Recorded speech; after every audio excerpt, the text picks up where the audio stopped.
अब संसदै बसेको छैन, अधिवेशनै बसेको छैन, त्यो कुन चाहिँ डाका हो त्यो त्यसो भन्ने? यो त सिम्पल बच्चाले सोध्ने कुरा हो क्या।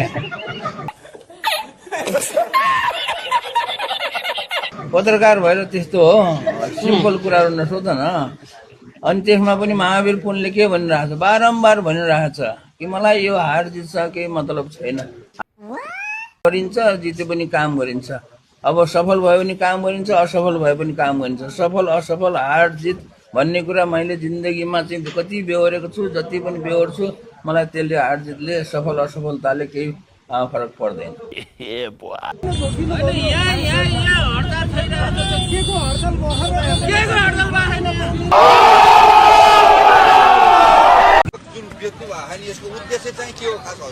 अहिलेसम्म पत्रकारलाई उद्देश्य थाहा छैन भने बेलुका गुगलमा गएर खोज्नुहोस्। यो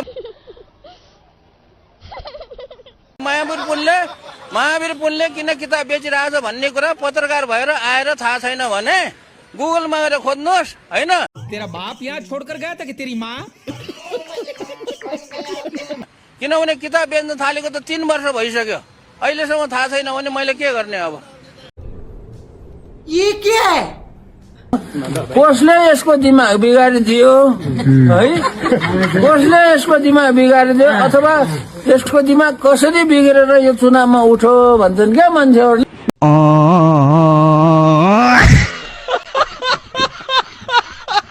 तपाईँहरूले मलाई के अरे विश्वास गर्नुहुन्छ भने यो चुनाव चिन्ह त्रिभुज हो, यसमा भोट हाल्नुहोस्। पैसा ही पैसा होगा।